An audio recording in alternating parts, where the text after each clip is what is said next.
Hi viewers, welcome to our channel. ప్రస్తుతం మనతో పాటు సీనియర్ జర్నలిస్ట్ దాము బాలా సార్ వాడితో మాట్లాడదాం.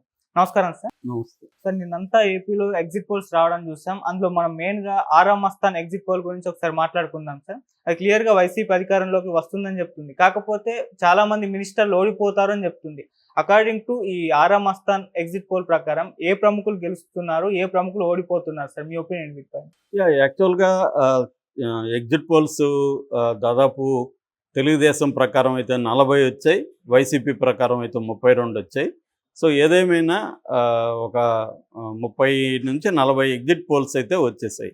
సో వీటన్నిటిని నేను 1 బై 1 మొత్తం చూస్తే నాకు మెంటల్ ఎక్కుతుంది. సో ఎవరికైనా ఇన్ని ఎగ్జిట్ పోల్స్ కానీ చూస్తే మాత్రం ఖచ్చితంగా వాళ్ళకి మైండ్ చెడిపోయే అవకాశం ఉంది.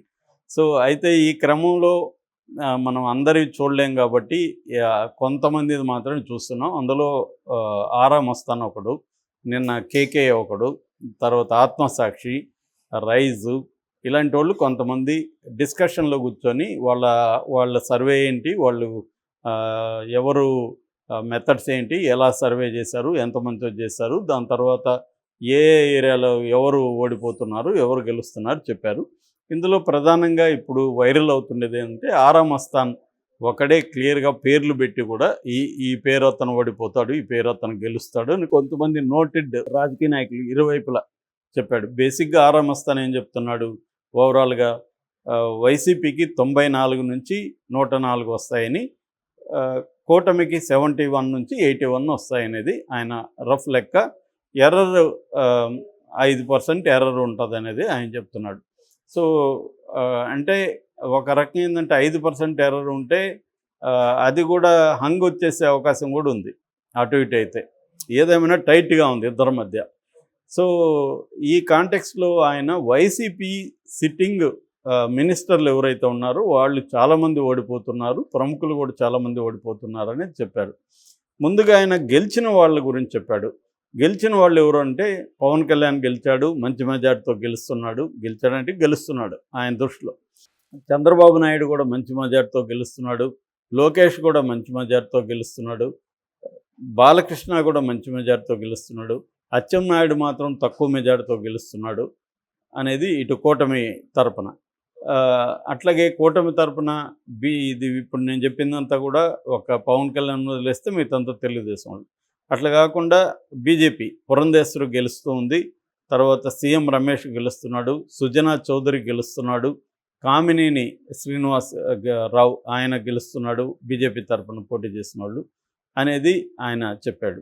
ఇక ఓడిపోతున్న వాళ్ళ లిస్టు చూసుకున్నప్పుడు ప్రధానంగా వైసీపీలో 10 మంది మంత్రులు ఓడిపోతున్నారనేది ఆయన ఒక బాంబు పేల్చాడని అనుకోవచ్చు మనం. ఆ 10 మంది ఏంటంటే ఎవరంటే పలాస నుంచి సీదిరి అప్పలరాజు ఆయన మంత్రి, తర్వాత గాజువాక గుడివాడ అమర్నాథ్ ఆయన అందరికీ తెలుసు, నగరి ఈమె తెలియనోళ్ళు లేదు రోజా, తర్వాత తణుకు కారుమూరి నాగేశ్వరరావు, తర్వాత రాజమండ్రి రూరల్ చెల్లుబోయిన వేణుగోపాల్, తాడేపల్లిగూడెం కొట్టు సత్యనారాయణ, గుంటూరు వెస్ట్ విడుదల రజని, తర్వాత కొండెపి ఆదిమూలం సురేషు, పెనుగొండ ఉషశ్రీ చరణ్, తర్వాత గుమ్మనూరు జయరాం గుంతకల్లు. ఈయన మాత్రం వైసీపీ కాదు, పోటీ చేసిందేమో తెలుగుదేశం నుంచి, కానీ మంత్రిగా వైసీపీలో పనిచేశాడు. సో ఈయన కూడా ఓడిపోతున్నాడు. సో ఇక అంటే 10 మంది మంత్రులు ఓడిపోతున్నారా? మరి 10 మంత్రులు ఓడిపోతే కూడా వైసీపీ గెలుస్తుందా? 10 మంది మంత్రులు ఓడిపోతున్నారంటే అర్థం ఏంటి? వైసీపీకి వ్యతిరేక గాలి బాగా బలంగా ఉందనే కదా 10 మంది మంత్రులు సిట్టింగ్ మంత్రులు ఓడిపోతున్నారంటే. అట్లా 4-5 సర్వేలు జగన్ చేసి కదా ఇచ్చింది. ఇవన్నీ చాలా ముందుగానే అనౌన్స్ చేశాడు.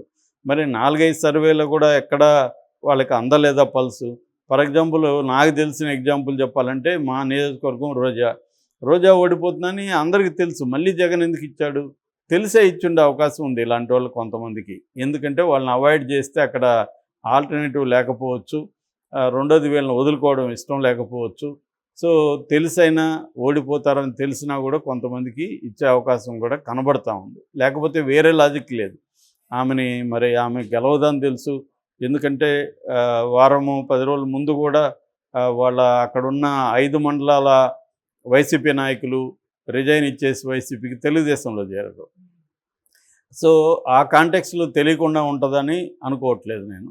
సో అట్లాంటివి కూడా జరిగి ఉండొచ్చు. ఏదేమైనా వ్యతిరేకత అయితే వైసీపీకి చాలా చోట్ల బలంగానే ఉంది. అయితే ఆ వ్యతిరేకతను ఓట్ల రూపంలో మార్చుకోవడంలో కూటమి కంప్లీట్గా సక్సెస్ కాలేదనేది ఆరా మస్తాన్ ఇది. ఎందుకంటే ప్రధానంగా ఏంటంటే వైసీపీకి మహిళలు పెద్ద ఎత్తున వేశారు. దాదాపు 56% మహిళలు వైసీపీకి ఓట్లు వేశారనేది ఆరా మస్తాన్ చెప్తున్నారు. అందువల్ల మహిళలు ఒక రకంగా వైసీపీని మళ్ళీ అధికారంలోకి తేవడానికి మహిళలే కారణం అనేది మనకి ఆరా మస్తాన్ సర్వే నుంచి తెలుస్తుంది. ఇక ఆరా మస్తాన్ చెప్పని కొన్ని వేరే సర్వేల నుంచి చెప్తున్నారు. అదేంటంటే ఫర్ ఎగ్జాంపుల్ వల్లభనేని వంశీ, కొడాలి నాని వీళ్ళిద్దరి గురించి కూడా మనకు అనేకసార్లు చెప్పుకున్నాం. ఆంధ్రప్రదేశ్ మొత్తం వీళ్ళిద్దరి విషయాన్ని చూస్తూ ఉంటుంది. సో దీనికి ప్రధాన కారణం ఏంటంటే ఇద్దరు కూడా తెలుగుదేశంలో ఉండి వైసీపీలోకి వెళ్ళి తెలుగుదేశం మీద వైసీపీ వాళ్ళ అందరికంటే కూడా దాడి ఎక్కువ చేసేవాళ్ళు వీళ్ళిద్దరూ. ముఖ్యంగా కొడాలి నాని చాలా అగ్రెసివ్గాను, చాలా బూతులు తిడుతూను, బండబూతులు తిడుతూ వాడు వీడని మాట్లాడుతూ అందరినీ ఇలాగే చేస్తుంటాడు. అలాగే తెలుగుదేశంలో కూడా ఉన్నారు. జగన్ని సైకో అనేవాళ్ళు కనీసం ఒక 10-20 మంది తెలుగుదేశంలో ఉంటారు. వాడు వీడు జగను సైకో అని మాట్లాడేవాళ్ళు 20 మంది అన్న తెలుగుదేశంలో ఉంటారు. ఆ రకంగా తీసుకుంటే తెలుగుదేశంలోనే ఎక్కువ ఉంటారు వైసీపీ కంటే.